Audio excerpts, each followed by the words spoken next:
Hello students, this is Amit Tiwari, your English teacher. Students, we have been studying the first chapter of the book Footprints Without Feet, and the title was A Triumph of Surgery. और पिछले video lecture में हमने ये देखा tricky, जो कि Mrs पंपरी का pet dog है, वो खा पी के बहुत मोटा हो गया है और उसकी वजह से उसकी हेल्थ बहुत डाउन हो गई है। वो प्रॉपरली चल फिर नहीं पाता है और हाँफता रहता है। लेकिन फिर भी मिसेस पंपरी उसको ओवरफीड कराती रहती हैं। उनका जो वेटरनरी डॉक्टर है वो पहले भी मिसेस पंपरी को बताया रहता है कि अगर आप इसे ओवरफीड करेंगी या मीठी चीज़ें देंगी तो ये एक दिन बुरी तरीके से बीमार पड़ जाएगा, और उसको कुछ एक्सरसाइजेस करने के लिए भी बताता है। लेकिन मिसेस पंपरी बहुत ज़्यादा सीरियसली इन बातों को नहीं लेती और अचानक से एक दिन ट्रिकी की तबीयत ख़राब हो जाती है। फिर वो वेटरनरी डॉक्टर को, जिसका कि नाम मिस्टर हैरियट है, उसके पास फ़ोन करती हैं। हैरियट मिसेस पंपरी को ये सलाह देता है कि ट्रिकी को कम से कम 15 दिन के लिए हॉस्पिटलाइज करना पड़ेगा और वो वेटरनरी डॉक्टर के ऑब्जर्वेशन में रहेगा। अब आगे देखते हैं इस स्टोरी में क्या होता है।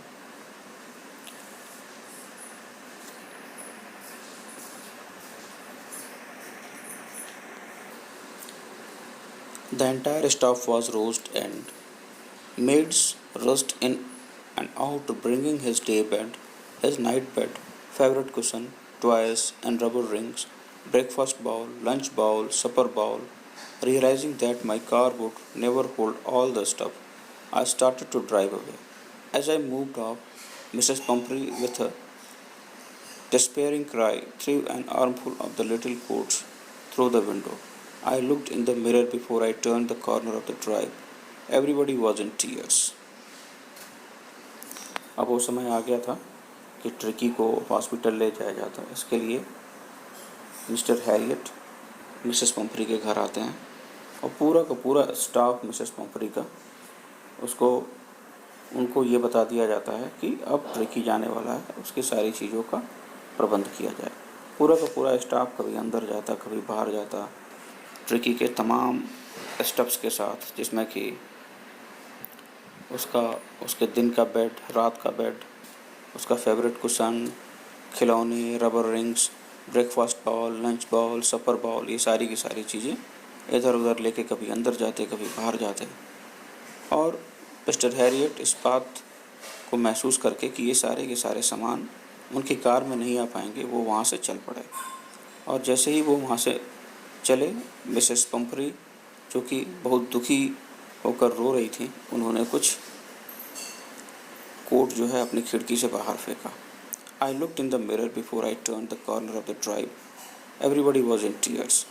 और मोड़ पर मैं थोड़ी देर के लिए रुका और अपने कार के मिरर में देखा, सभी के सभी जो है रो रहे थे। अब यहाँ पर रो इसलिए रहे थे क्योंकि मिसेस पंपरी को ट्रिकी से बहुत ज़्यादा अफेक्शन था और वो उसको लेकर बहुत ज़्यादा कंसर्न रहती थी। तो अब ट्रिकी तकरीबन 15 दिन के लिए वेटरनरी हॉस्पिटल में जा रहा है, सर्जरी में जा रहा है।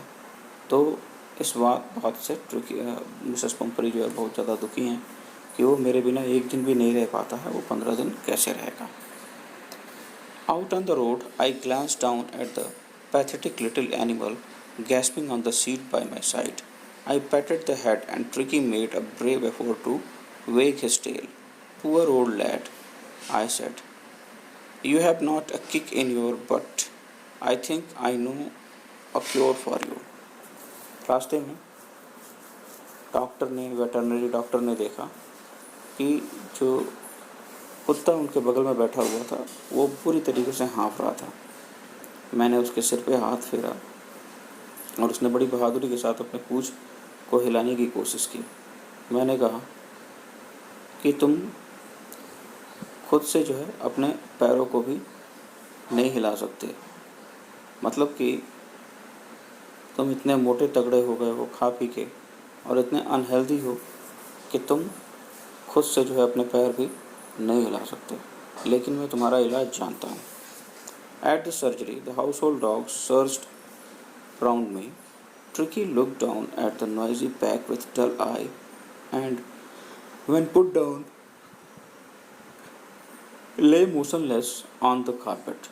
The other dog, after sniffing round him for a few seconds, decided he was an uninteresting object and ignored him. अब डॉक्टर ट्रिकी को लेकर सर्जरी पहुंच गए हैं और वहाँ मौजूद जो कुत्ते हैं वो इधर उधर कूद फांद रहे हैं। Tricky look down at the noisy pack with dull eyes, और बहुत ही डल आइज से वो नीचे की तरफ देखता है, और जब उसको कार से बाहर निकाला जाता है वो बिल्कुल ही बिना हिले डुले कारपेट पर लेट जाता है। The other dogs were sniffing around him for a few second, और बाकी सारे कुत्ते जो है उसके चारों तरफ मंडराते हैं, उसको सूंघते हैं। उसके बाद फिर डिसाइड करते हैं कि ये तो बिल्कुल ही अनइंटरेस्टिंग सा ऑब्जेक्ट है और उसको इग्नोर करके चल देते हैं। I made up a bed for him in a warm loose box next to one where the other dogs left. जहाँ बाकी सारे कुत्ते सोते थे उनके ठीक पास में ही मैंने एक लूज ढीले ढाले बॉक्स में उसके लिए एक बेड बना दिया। For 2 days I kept an eye on him. 2 दिनों के लिए मैंने उसके ऊपर नज़र रखी। Giving him no food but plenty of water.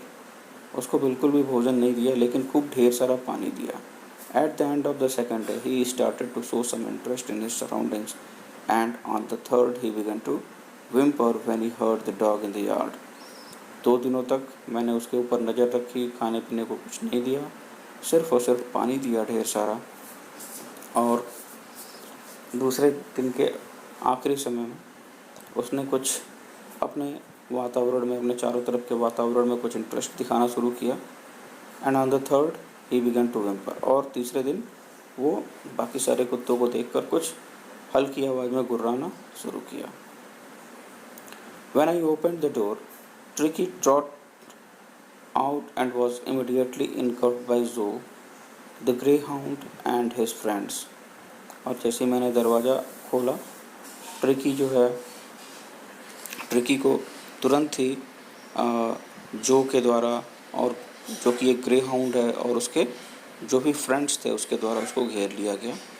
After rolling him over and thoroughly inspecting him the dogs moved of down the garden. उसको चारों तरफ से इंस्पेक्ट करने के बाद, मतलब कि ट्रिकी को चारों तरफ से इंस्पेक्ट करने के बाद बाकी सारे कुत्ते जो है गार्डन की तरफ चले गए। Tricky followed them rolling slightly with his surplus fat, और ट्रिकी ने भी उनको फॉलो किया, उनके पीछे पीछे अपने भारी भरकम शरीर के साथ जो है उनको फॉलो किया। Later that day I was present at feeding time. I watched while Tristan slopped the food into the bowl. और अगले दिन जब उनको भोजन देने का समय था, मैं वहीं पे था और मैंने उसको ध्यान से देखा कि ट्रिस्टन किस तरीके से बॉल्स में उनके भोजन को रख रही है। There was the usual headlong rush followed by the sound of high speed eating. Every dog knew that if he fell behind the other he was liable to have some competition for the last part of his meal. तो वहाँ पे आपाधापी much गई। सारे के सारे बहुत तेज़ी के साथ खा रहे थे और बहुत तेज़ी के साथ खाए जाने की आवाज़ें आ रही थी, और हर एक कुत्ते को पता था कि अगर वो पीछे रह गया तो अपने निवाले के लिए उसको बाकी सारे कुत्तों के साथ कंपटीशन करना पड़ेगा। तो when they had finished, Tricky took a walk around the shiny balls, leaking casually inside 1 or 2 of them. और जब सारे के सारे कुत्तों ने भोजन कर लिया, तब ट्रिकी, जो कि बहुत मोटा था, सुस्त था, बहुत इनएक्टिव था, वो धीरे से गया और बाकी वहाँ बचे हुए बाउल्स को चाटने लगा। Next day an extra bowl was put out for him and I was pleased to see him jostling his way towards it. और अगले दिन उसके लिए भी एक अलग से बाउल रखा गया, और यह देखकर मैं बहुत ज़्यादा खुश हुआ कि अपने बाउल के पास जाने के लिए वो धक्का मुक्की कर रहा था बाकी सारे कुत्तों से। For then on the progress was rapid. और उस दिन के बाद से ट्रिकी के अंदर जो भी सुधार था वो बहुत तेज़ी से होने लगा।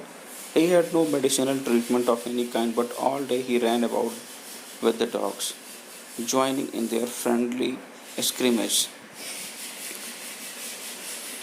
और जब प्रोग्रेस जो है बहुत तेज़ी से होने लगा, तो इस प्रोग्रेस में हालांकि किसी भी मेडिसिन की ज़रूरत नहीं पड़ी थी, और पूरे दिन जो है वो बाकी सारे कुत्तों के साथ कूदता फादता रहता था, उनके साथ खेलता कूदता रहता था, यानी कि उन कुत्तों के साथ उसकी दोस्ती सी हो गई थी। He discovered the joy of being bowled over, tramped on and squashed every few minutes. अब ट्रिकी ने हर एक एक्टिविटी में, जैसे कि उसको उल्टा किया जाना, उसके ऊपर चढ़ जाना, उसको नीचे दबा देना, जैसी एक्टिविटीज़ में मज़ा आने लगा। वो उसमें आनंद या उसमें एन्जॉयमेंट ढूंढने लगा। यानी कि ट्रिकी जो है अब कुछ एक्टिव सा हो गया था। अब पहले जैसी स्थिति ट्रिकी की नहीं रह गई थी। He became an accepted member of the gang, an unlikely, silky little object among the Saki crew, fighting like a tiger for the share at mealtime and hunting rats in the old hen house at night. अब वो इतना ज़्यादा active हो गया था कि बाकी सारे फरदार कुत्तों के बीच में वो बिल्कुल शेर के जैसे अपने खाने के ऊपर टूट पड़ता था, और रात के समय हेन हाउस में चूहों को हंट करता था। He had never had such a time in his life, और इस तरीके की ज़िंदगी उसने अपने पूरे जीवन में कभी नहीं जी थी। All the while, Mrs. Pumphrey hovered anxiously in the background, ringing a dozen times a day for the latest bulletin. और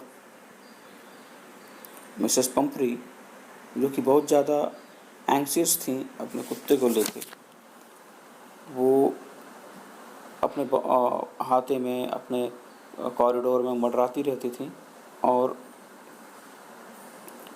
कम से कम दर्जनों बार कुछ नए न्यूज़ के लिए ट्रिकी के बारे में फ़ोन करती रहती थी। उनको इस बात का विश्वास नहीं हो रहा था कि ट्रिकी जो है सर्जरी में जाके ठीक हो जाएगा। वो उसको लेके बहुत ज़्यादा कंसर्न थी, इस वजह से बार बार फ़ोन करके उसकी खबर लेती रहती थी। I dodged the question about whether his cushions were being turned regularly or his correct coat worn according to the weather, but I was able to tell her that the little fellow was out of danger and convalescing rapidly. तो अब यहाँ पे narrator क्या कह रहा है कि उनके द्वारा पूछे गए सवाल, जैसे कि क्या उसके कुशन बदले गए, मौसम के हिसाब से उसको कपड़े पहनाए गए या नहीं पहनाए गए, किस बेड पर लिटाया गया है, इन सब सवालों को मैं टालता रहता था। लेकिन हाँ, ये बात बताने में मैं सक्षम था कि अब वो कुत्ता जो है पहले से बहुत ज़्यादा इम्प्रूव्ड है, बहुत ज़्यादा उसके हेल्थ में इम्प्रूवमेंट हो चुका है, और वो खतरे से बाहर है। The world convulsing seemed to do something to Mrs. Pumphrey. She started to bring round fresh eggs, 2 dozen at a time, to build up Tricky's strength for a happy period. My partners and I had 2 eggs each for breakfast, but when the bottles of wine began to arrive, the real possibility of the situation began to dawn on the household. अब Mrs पंपरी को थोड़ा बहुत विश्वास हो गया था कि tricky जो है अब ठीक हो जाएगा। तब उसके स्ट्रेंथ को बनाए रखने के लिए, उसकी रिकवरी के लिए उन्होंने ढेर सारा खाना भेजना शुरू कर दिया, जिसमें कि कुछ अंडे, तकरीबन 2 दर्जन अंडे जो है वो भेजना शुरू कर दिए। और सिर्फ इतना ही नहीं, अंडों के साथ जो कि ब्रेकफास्ट में दिया जाना था, वाइन के बॉटल्स भी आने शुरू हो गए।